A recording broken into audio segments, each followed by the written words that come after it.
lo que es el, insisto, los últimos detalles, ¿no? de esta apariencia de prensa. Déjenme echar el paneo para que vean cuánta prensa hay, miren allá. Este no es mucha prensa, también muchísima prensa. Y bueno, allá atrás las cámaras grandes de televisión. Y nosotros aquí, celebrando el cumpleaños con ustedes hoy. Mario Barrio. Le damos vueltecita. Y nada, pues, vayan corriendo la gorra. A todos los que están conectados, un abrazo, tanto en Instagram como en el canal de YouTube. Ya no tardan en aparecer los protagonistas de esta enorme conferencia de prensa. Tenemos a Jimmy Lennon Jr. para hacer los anuncios pertinentes. No, con un gusto de servirles, de verdad que muy contentos. El teatro está muy fregón. Es muy interesante la locación. Y bueno, muy impactados, ¿no? Por la noticia de que iba a filmar. Déjenme leer algunos comentarios. Anda, José Reyes Pato dice: hola, buenas tardes. Siguiendo desde Tierra Blanca, Guanajuato. Ahora, ¿qué opinas sobre el tema de los guantes de piel? Yo creo que ese tema para mí Mikey has lovely, beautiful, wavy hair. está enterrado, no se nada. So, Mike? Medina dice: quarantine against those luscious locks.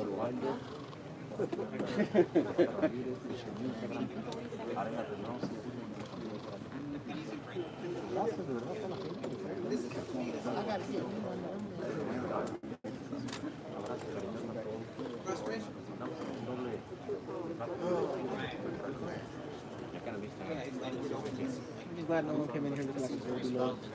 Meteor Man. You never seen Meteor Man? Ya. Vamos a dar la vuelta otra vez. Ya esperaba, es que. ¿Qué sucede? Alejandro González, saludos desde Vancouver, Canadá, gracias. La gente empieza a conectarse poco a poco.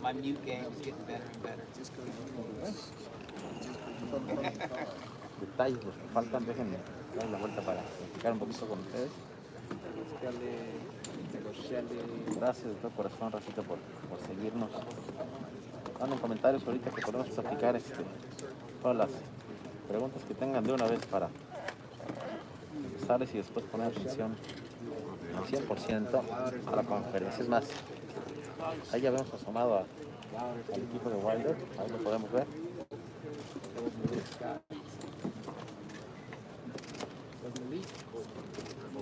Empiezan a llegar poco a poco los equipos.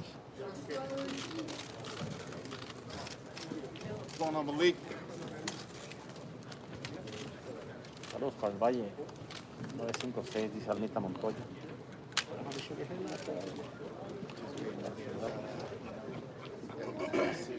Y pues ya los últimos detalles.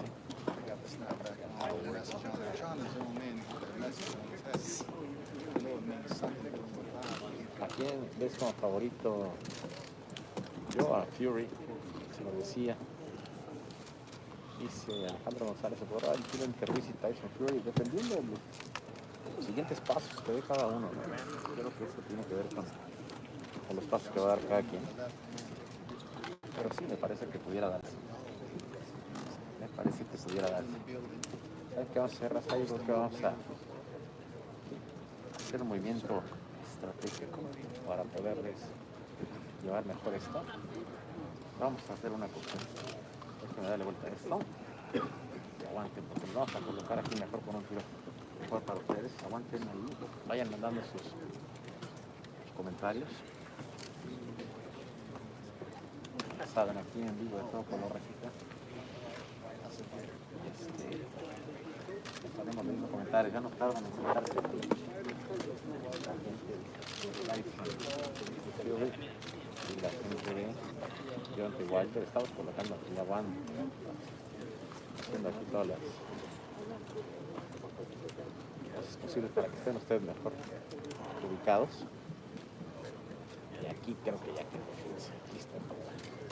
Ahora sí que pasa. Déjenme dejar un poquito aquí. Ahora sí. Lo que están bien. Vamos a bajar esto un poquito. Ahora sí. Ahí están. El tiro. ¿Qué más quieran? Pues ahí es el tiro que queremos resultar. Saludándolos con todo cariño. Manden sus comentarios. Ya viene Jimmy Lennon. Ahí pasa también. Bob brings his own chair. Y pues nosotros trabajando como siempre para todos ustedes, ¿no? And make sure I got somewhere to sit. Hacerles un tirito más cercano. Así. Está perfecto. Más comentarios, así que estamos en vivo de todo color. Miren qué buen tiro. Ya vemos a Mr. Bob. Ladies and gentlemen, a very good afternoon to you. We welcome you to the Novo by Microsoft here at LA Live and downtown Los Angeles for the kickoff press conference for the third chapter of our showdown between two of boxing's premier fighters, two of the greats of the sport, and two of the giants of the heavyweight division. Before we bring out our fighters at this time, let's take a closer look at the history between these two warriors and a preview of what's to come in Fury versus Wilder 3.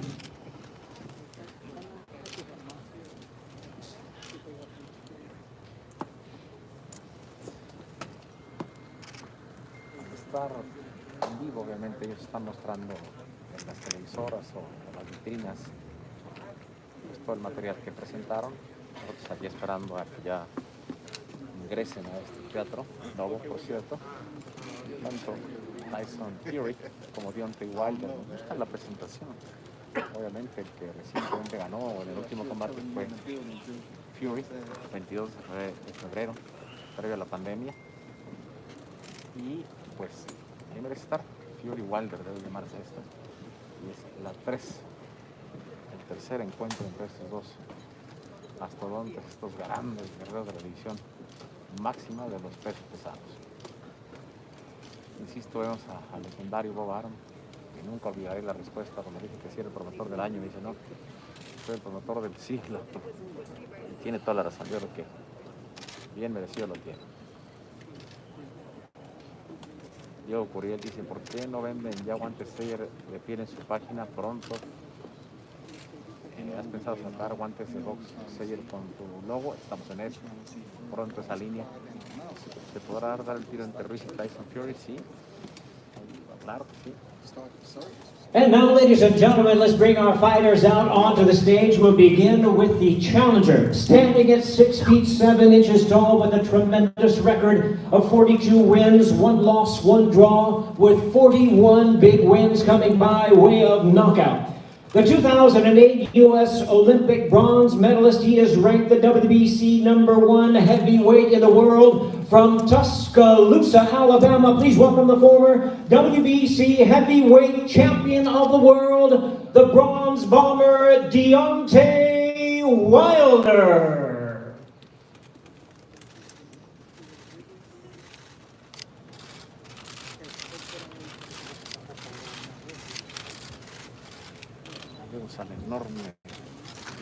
And now, ladies and gentlemen, his opponent is the defending champion, standing at 6 feet 9 inches with a record of 30 wins, no losses, 1 draw with 21 wins coming by way of knockout.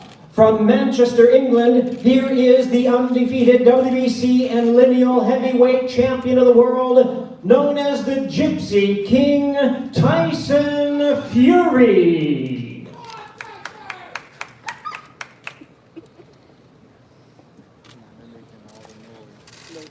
No, this guy. This guy.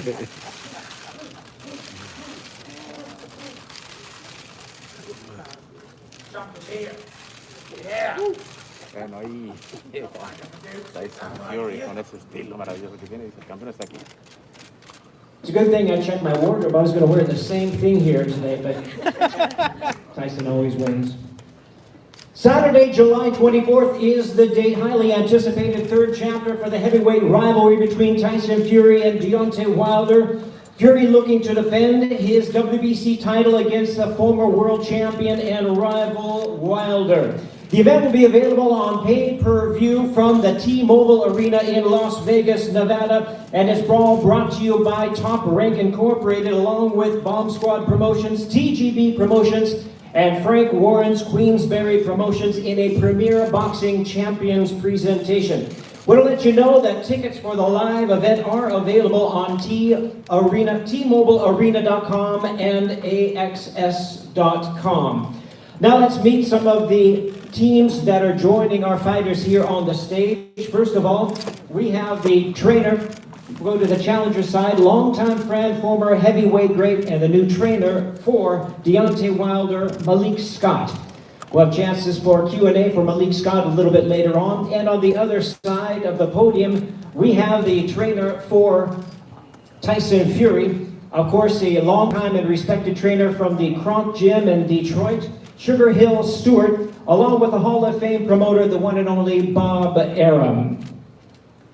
Now, ladies and gentlemen, let's hear from our fighters. Without further ado, first of all, the challenger, former longtime heavyweight champion, known as the Bronze Bomber. He re-energized the heavyweight division when he captured the WBC title in January of 2015. He made 10 successful defenses of his title, won 9 of them by knockout. Known for his electrifying power, his knockout ratio is 93%, still standing as the highest for any heavyweight champion, current or past. Seeking to avenge his only loss, we invite him to the microphone at this time, the challenger, the Bronze Bomber, Deontay Wilder.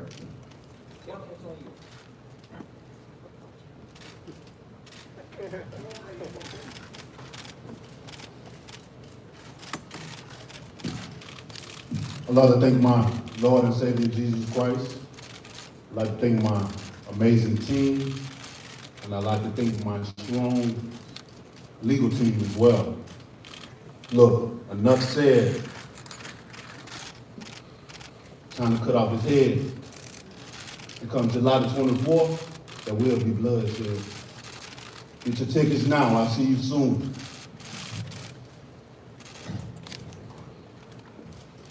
Once again, we'll have opportunity for Q&A for both of our fighters following their opening comments. Now I introduce to you, my pleasure to introduce the defending world champion. He has held the lineal crown since dethroning Vladimir Klitschko in November of 2015. He has inspired millions across the globe with his comebacks, both inside the ring and outside the ring as well. After their dramatic first fight ended in a draw, Fury knocked out Wilder in the rematch to capture the WBC heavyweight title. Once again, here's the undefeated WBC heavyweight champion of the world, the Gypsy King, Tyson Fury.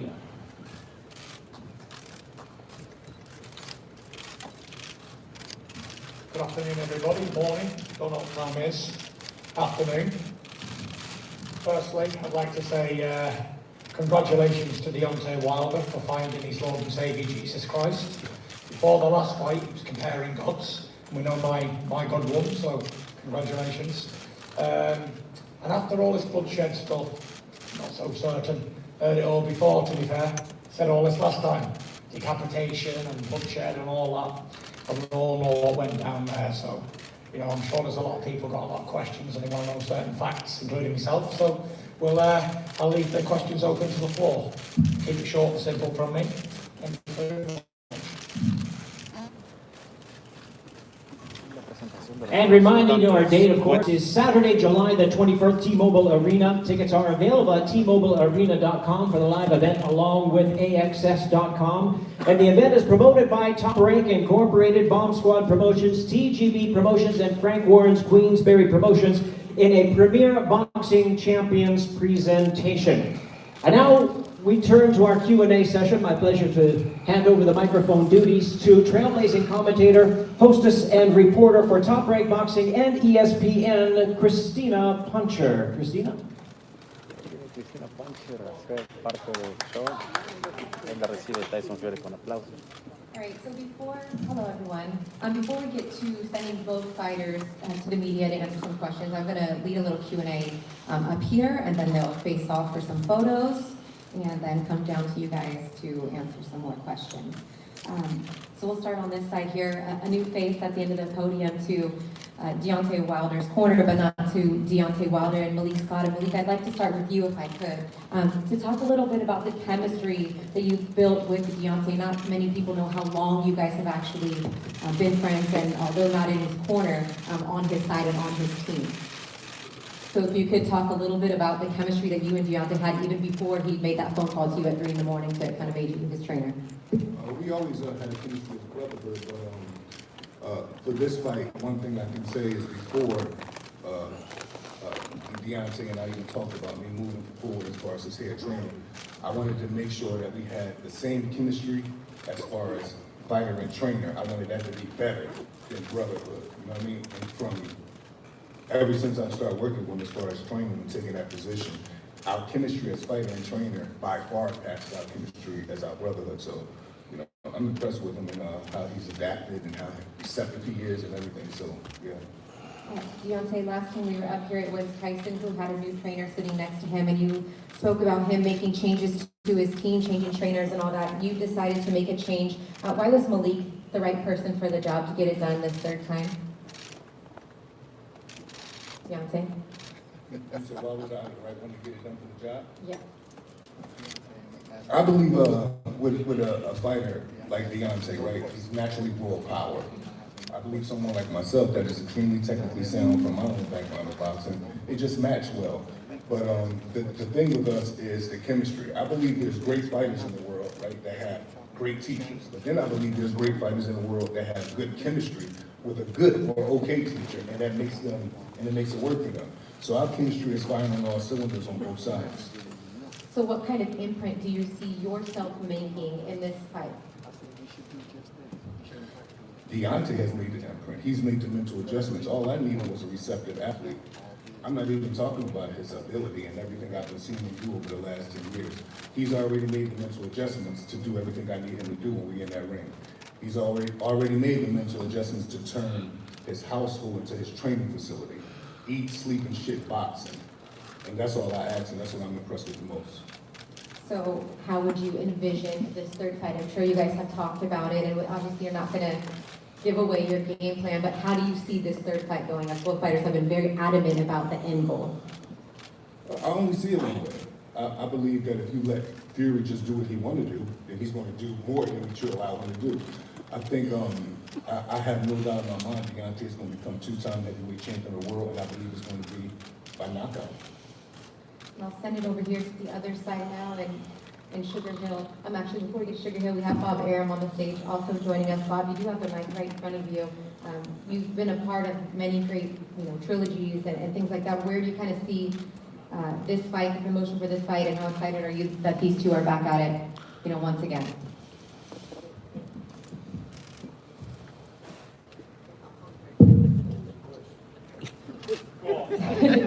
I probably don't even need to ask you a question. You know everything that you want to say at this point, Bob, but you've been a part of some significant trilogies in boxing history. Obviously, they have one more fight to make this trilogy complete, but your thoughts on the third one as we are about a month and a half away? All right, well, let's be honest about it. The first fight was a tremendous fight. Tyson showed what a great boxer he was. He got knocked down twice, and they called it a draw. The second fight was, as we all witnessed, a very one-sided fight.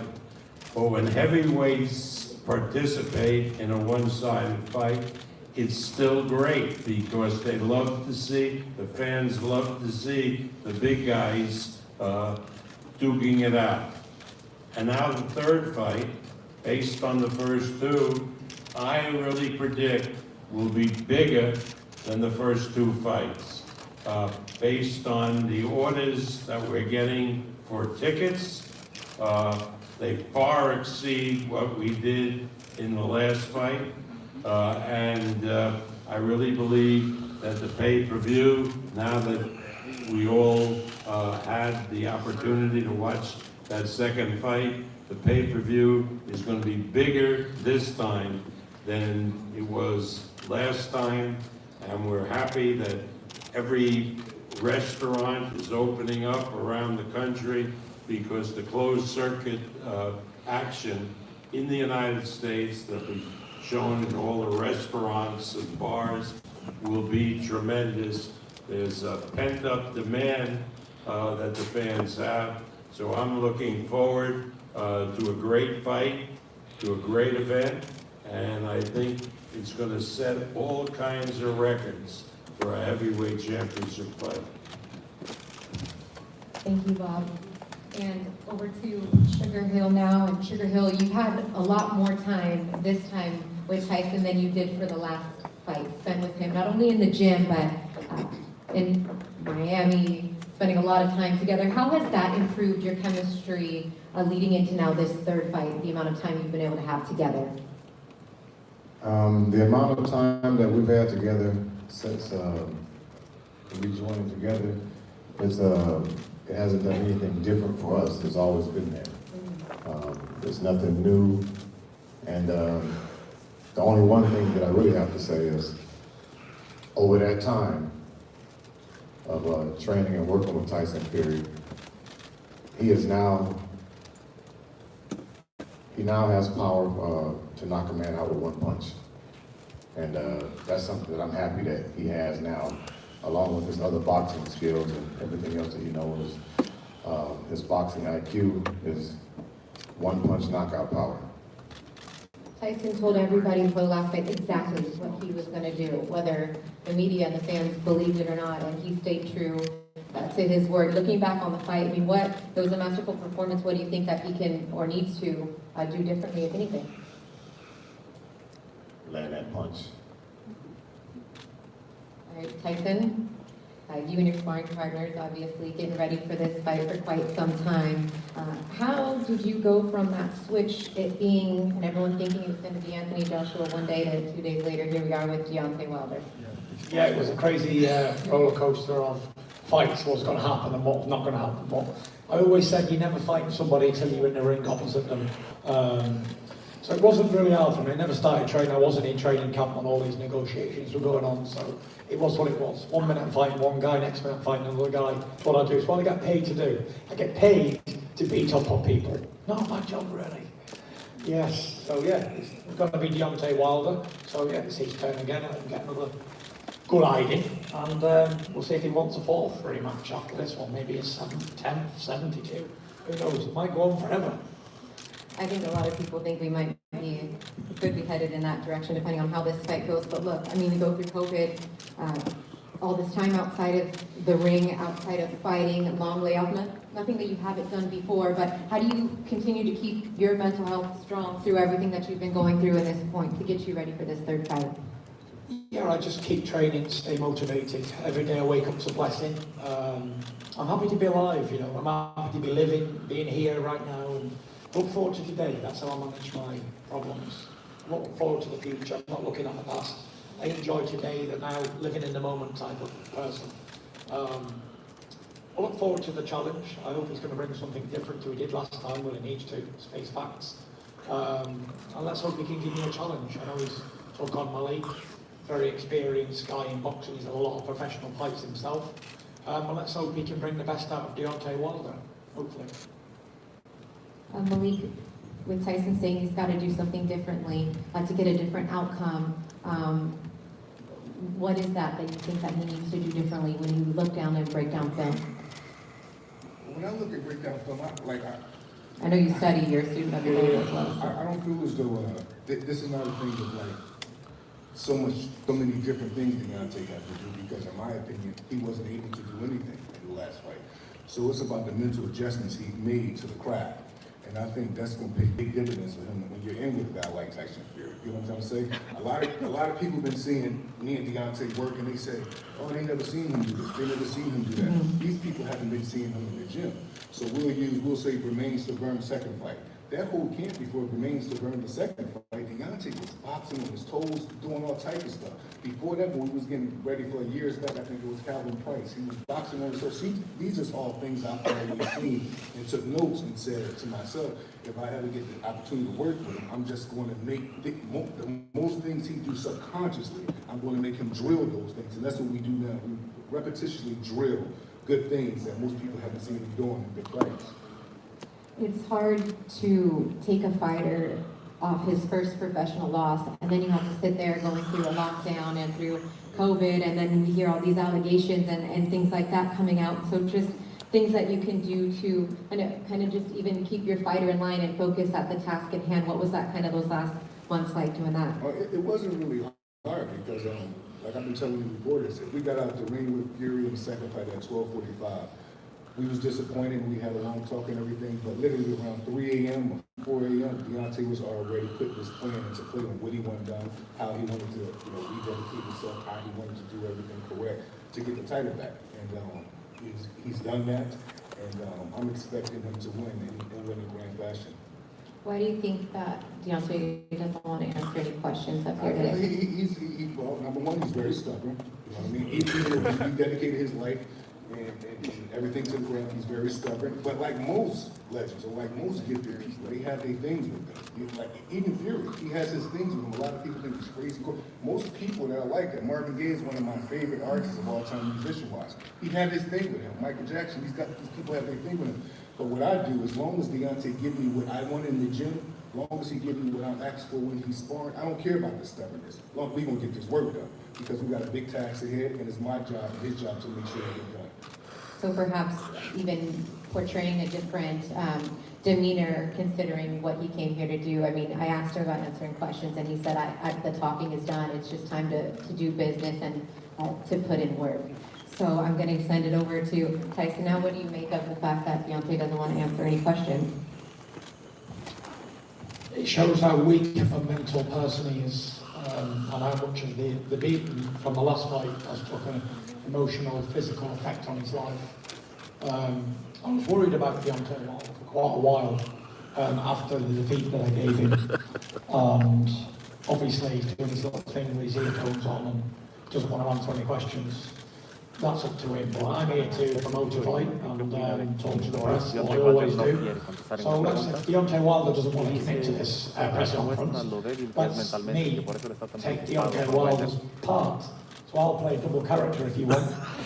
I'm quite good at doing these role-playing stuff. So I'll be Deontay Wilder and I'll be Tyson Fury, and we'll play a little game. So here's me taking as Tyson Fury. So he's employed Malik Scott to help him. As Malik said, Wilder is a stubborn person, so he's got his own mentality and he wants to do things his own way. So to listen to other people is not what Deontay Wilder does. So no matter how much that Malik teaches Deontay's going to do what Deontay's going to do. That's wrong. That's wrong. Deontay's going to do what he's going to do. He's been doing everything I've asked him and told him to do. Yeah, but like Mike Tyson said, everyone's got a game plan until they get punched in the mouth. Yeah, but you're talking about as far as training. He's doing everything. Yeah, he can do that. But in the real fight I'm talking about, he's going to do what he's going to do. He's going to revert straight back to type, 100%. As soon as he hits him with the first right hand, he's going to see red and he's going to write, I'm going to take his head off. Sugar Hill just said you're a one-punch knockout artist now, but there's no history of you knocking someone out with one punch. So that means when the fight gets started, yeah, he's going to go straight back to revert. 100%, you heard it here first. And another thing is, you can't expect him to do something that you couldn't do. Like what? Now you out? Yeah, like that. Yeah, but me and you never fought Tyson. You must I know, but we did spar, didn't we? Yeah, We know what happened you're there. a 260-pound man that can fight. You bust my eardrum the first time we sparred. That's not something to brag about. You can fight. That's what you do. I know, but like you can't teach him to be some great fighter when you wasn't. Tyson, who's teaching you to be a great fighter? I'm adding on to everything that you do. Real quick. The way I see it is, right, he's got rid of Mark Breland because Mark Breland's a cheater, whatever he said. And he's employed you. I think you've been working with him for a long time. I'm not here to disrespect you or anything, because you're his trainer. You're not boxing. I'm not having a go at you. I'm just saying what I think at the moment. Like, everyone has this game plan of they're going to do something against me until they get in there. As we all know, because we've seen it so many times. Was Sugar Hill a great fighter that teaches you very well? No, he wasn't. This is what I'm saying. How would you say, how am I going to teach him? I wasn't a great I don't believe that. You can teach him in the gym as much as you want. But as soon as he gets in the ring, Deontay Wilder, 43 But that's what we got the date. he's going to do. That's what we're going to see July 20th. Well, we will see. I'm going to state it here first, and I'm going to stamp my claim that he's going to be the same old Deontay Wilder we've always seen.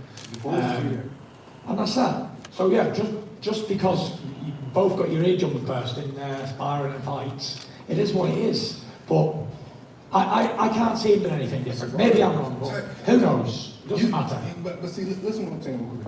Say if you couldn't fight and you did that to me. Yeah.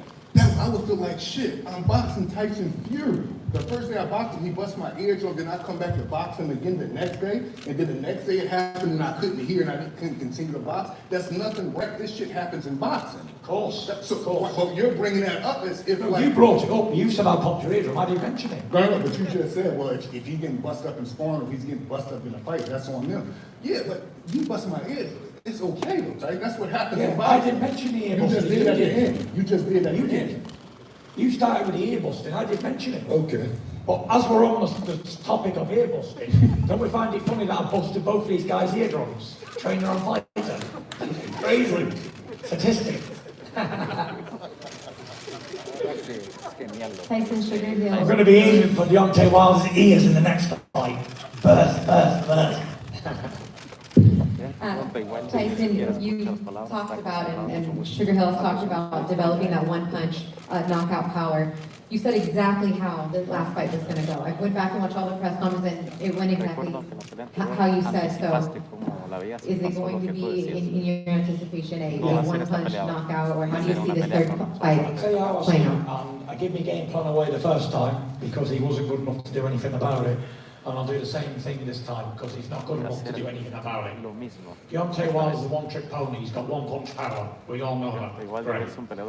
What I'm going to do to Deontay Wilder this time is I'm going to run him over as if I'm an 18-wheeler. He's a human being. And I guarantee he does not go past where he did before.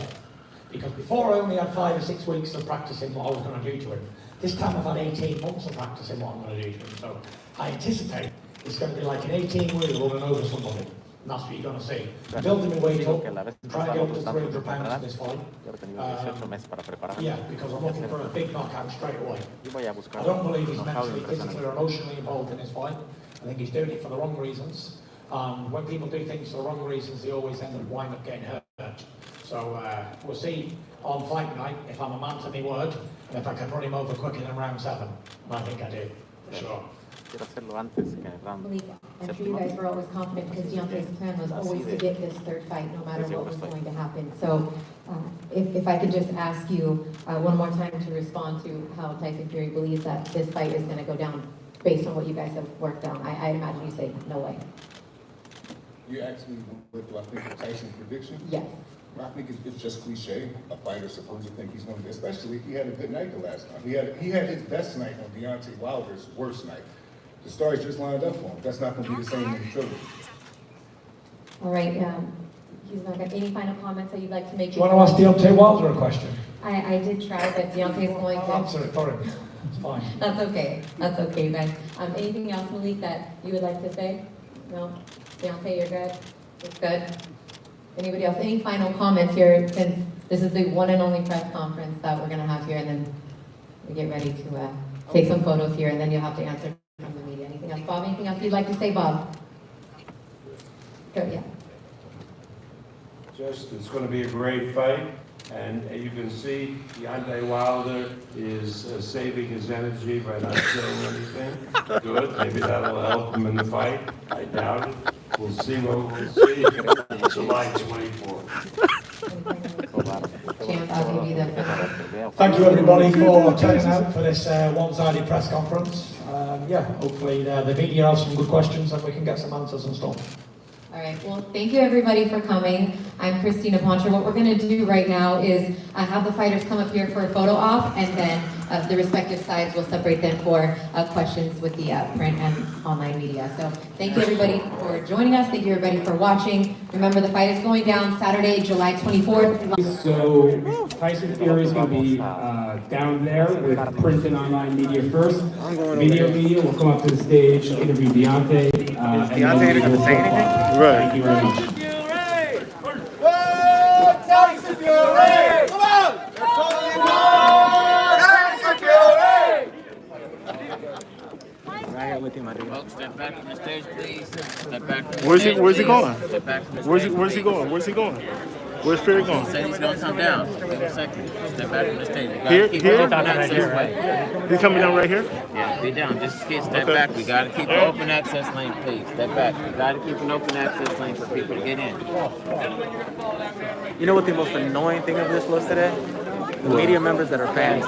Right. Yeah. That shit's annoying. That shit's annoying.